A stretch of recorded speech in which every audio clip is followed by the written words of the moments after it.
जय माता दी दोस्तों, हमारे YouTube चैनल में आपका हार्दिक स्वागत है। वीडियो शुरू करने से पहले आपसे यही कहना चाहूँगा, अगर आप पहली बार मेरी वीडियो देख रहे हो तो आप इस चैनल को सब्सक्राइब करिए। सब्सक्राइब करने के साथ में जो बेल आइकन है, जो घंटी का निशान है, उसको भी ज़रूर दबाइए ताकि वीडियो की नोटिफिकेशन आपको तुरंत मिल सके। अब चलते हैं आगे, वीडियो शुरू करते हैं। कमेंट में मुझसे एक प्रश्न पूछा था प्रदीप जी ने ये पूछा था कि क्या हम गुरु मंत्र के जाप से अपने पितृ दोष को ख़त्म कर सकते हैं या नहीं, या फिर हम गुरु मंत्र के जाप से अपने पितरों की सद्गति या उनको ऊर्जा प्राप्त, गुरु मंत्र की ऊर्जा उनको दे सकते हैं या नहीं। तो इसी के ऊपर आज मैं वीडियो बनाऊंगा और इसी के ऊपर मैं आपको थोड़ी सी इन्फॉर्मेशन दूंगा। तो देखिए प्रदीप जी, ऐसा बिल्कुल संभव है। अगर आप अपने गुरु मंत्र का जाप, अपने गुरु मंत्र की शक्ति या अपने इष्ट देव के मंत्र का अगर आप जाप करते हो और उस मंत्र की ऊर्जा या मंत्र की शक्ति अगर आप अपने पितरों को देना चाहते हो पितृ दोष खत्म करने के लिए, तो आप ऐसा बिल्कुल कर सकते हो। ऐसा संभव है। मंत्र की ऊर्जा किसी भी व्यक्ति को दी जा सकती है, लेकिन उसके लिए उस सामने वाले व्यक्ति के अंदर पात्रता होनी भी आवश्यकता है, ज़रूरी है, पात्रता होनी चाहिए। अगर सामने वाला व्यक्ति बहुत ही ज़्यादा तामसिक है, बहुत ही ज़्यादा नकारात्मक प्रवृत्ति का है, या फिर बहुत ही ज़्यादा मांस मदिरा का उपयोग करता है और उसके वचन बहुत ज़्यादा खराब और गंदे हैं, तो अगर आप ऐसे व्यक्ति को अपनी ऊर्जा दोगे तो आपकी ऊर्जा उनके पास जाने से मना कर देगी और आपकी जो मंत्रों की शक्ति है वो वापस आपके पास तुरंत लौट आएगी। और अगर जाएगी भी तो उस व्यक्ति में उतना अधिक बदलाव नहीं आ पाएगा। तो और वो उस व्यक्ति पे जितना असर होना चाहिए मंत्र का, उतना असर नहीं होगा, क्योंकि उसके अंदर पहले से इतनी ज़्यादा नकारात्मकता होती है। और जब नकारात्मक शक्ति और सकारात्मक शक्ति यानी कि पॉजिटिव एनर्जी और नेगेटिव एनर्जी, जब इन दोनों का टकराव होता है तो इन दोनों शक्तियों का ह्रास होता है। यानी कि थोड़ी मात्रा में पॉजिटिव ऊर्जा भी नष्ट हो जाती है, थोड़ी मात्रा में नेगेटिव ऊर्जा भी नष्ट हो जाती है, और बाकी की ऊर्जा यानी कि जो ऊर्जा अधिक प्रभावशाली रहेगी उस ऊर्जा का स्थापत्य उस पर हो जाता है। यानी कि अगर पॉजिटिव एनर्जी ज़्यादा अधिक मात्रा में है तो पॉजिटिव एनर्जी नेगेटिव एनर्जी के ऊपर पूरी तरह से कंट्रोल कर लेगी।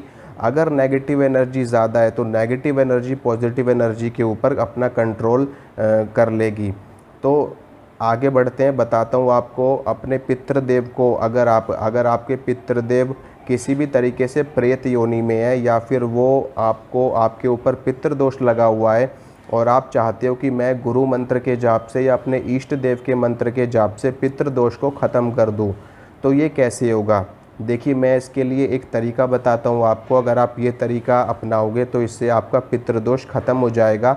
लेकिन इसके साथ में आपने जो मंत्र का जाप किया है उस जाप का सारा प्रभाव आपके पितरों के पास चला जाएगा, आपके पास बिल्कुल भी उसका प्रभाव नहीं रहेगा। ठीक है, तो पहली कंडीशन ये है कि अपने पितृदेव को ऊर्जा देने के लिए पहली कंडीशन ये है कि आपने कम से कम 1.25 लाख मंत्रों का जाप किया होना चाहिए। यानी कि अगर आपने 1.25 लाख मंत्रों का जाप किया है तब तो आप अपने पितृदेव को एनर्जी दे सकते हो, ऊर्जा दे सकते हो और पितृदोष से मुक्ति प्राप्त कर सकते हो। अगर नहीं कर रखा तो आप उनको एनर्जी नहीं दे सकते, क्योंकि 10,000 20,000 50,000 एनर्जी तो आपको भी चाहिए होती है अपनी सुरक्षा के लिए, अपनी प्रोटेक्शन के लिए। अगर इतनी ऊर्जा भी आपके पास नहीं होगी तो कोई भी नकारात्मक शक्ति आपके ऊपर कंट्रोल कर लेगी।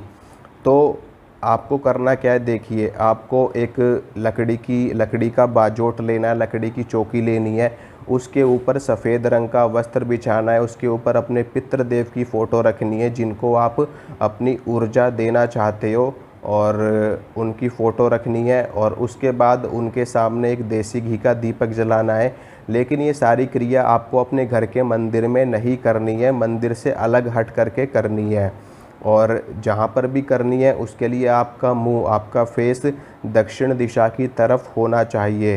ठीक है, और दक्षिण दिशा की तरफ आपको फेस करके बैठना है। आसन आप ऊन का आसन ले सकते हो या फिर आप कुश का आसन भी इस्तेमाल कर सकते हो, क्योंकि जब हम अपने पितृ का तर्पण करते हैं, पितृ का मार्जन करते हैं, तो कुश के आसन का इस्तेमाल किया जाता है। लेकिन अगर आप के पास नहीं है तो आप ऊन के आसन का भी इस्तेमाल कर सकते हो। तो उनकी फ़ोटो के सामने आपको देसी घी का दीपक जलाना है, एक धूप बत्ती जलानी है और उसके बाद एक लोटा लेना है। उस लोटे में आपको जल भरना है। उस जल में आपको 1 रुपये का सिक्का डालना है, थोड़ी सी हल्दी, थोड़ी सी कुमकुम, थोड़े से साबुत चावल, ये आपको उस लोटे में डालना है। और उसके बाद उस लोटे का थोड़ा सा जल, जब आप ये सारी चीज़ें उस लोटे में डाल दोगे तो उसके बाद थोड़ा सा जल आपको अपने हाथ में ऐसे लोटा करके डाल लेना है अपने हाथ में, और अपने हाथ में एक पानी वाला नारियल आपको लेना है। ठीक है, पानी वाला नारियल आपको लेना है हाथ में, और 11 रुपये आपको अपने हाथ में लेने हैं। लेने के बाद आपको संकल्प करना है कि मेरा नाम ये है, मेरे पिताजी का नाम ये है, मैं इस गोत्र में उत्पन्न हुआ हूँ और मेरे ऊपर पितृदोष लगा हुआ है, और मैं अपने पितृदोष की मुक्ति के लिए अपने पितृदेव को अपने मंत्रों की ऊर्जा दे रहा हूँ, और ताकि मुझे पितृदोष से मुक्ति प्राप्त हो सके और मेरे जो पितृ हैं उनको आगे के लिए रास्ता मिल सके, उनकी सद्गति हो सके और उनका आशीर्वाद मुझे मिल सके। वो जिस भी संकट में है या जिस भी वजह से मुझे पितृदोष लगा हुआ है वो पूरी तरीके से नष्ट हो जाए। इस तरीके से संकल्प लेकर के, और जिस मंत्र का जाप आपने किया है 1.25 लाख, उस मंत्र का 108 बार जाप आपको करना है। और उसके बाद पूरा का पूरा वो ये सारी चीज़ें आपके हाथ में ही रहेंगी। इन चीज़ों को हाथ में लिए लिए आपको 108 बार मंत्र का जाप करना है। फिर उसके बाद ये सारी चीज़ें अपने पितरों को अर्पित कर देनी है। हे पितृदेव, मैं पितृ दोष से मुक्ति के लिए अपने मंत्र की ऊर्जा, अपने गुरु मंत्र की ऊर्जा या अपने इष्ट देव के मंत्र की ऊर्जा आपको समर्पित करता हूँ। इससे आपका कल्याण हो और मुझे पितृ दोष से मुक्ति मिल सके। इस तरीके से आपको ये विधि करनी है। इससे आपको पितृ दोष से मुक्ति मिल जाएगी और आपके मंत्रों की ऊर्जा उन्हें प्राप्त हो जाएगी। ठीक है, तो ये थोड़ी सी जानकारी थी। इसके बाद आप अपने आसन को प्रणाम करिए और सारी चीज़ों को प्रणाम करिए। अपने इष्ट देव को, अपने गुरुदेव को प्रणाम करिए, अपने पितरों को प्रणाम करिए, और उसके बाद जो भी सामान आपने वहाँ रखा था उस सामान को वापस से, जब वो दीपक शांत हो जाए, जो आपने दीपक जलाए देसी घी का, जब वो शांत हो जाए तो उसके बाद फिर आप उन सारे सामान को हटा के रख सकते हो। ठीक है, जो प्रसाद आपने चढ़ाया वहाँ पे, वो प्रसाद आप स्वयं भी खा सकते हो, घर के किसी भी व्यक्ति को, सदस्य को खिला सकते हो, और इस तरीके से आप अपनी ऊर्जा उनको दे सकते हो। तो ये थोड़ी सी जानकारी थी और इस तरह से आप कर सकते हो। अगर आपको अच्छी लगी है तो लाइक कीजिए, शेयर कीजिए, चैनल को सब्सक्राइब कीजिए। ठीक है, मिलूँगा आपसे अगली वीडियो में। जय माता दी।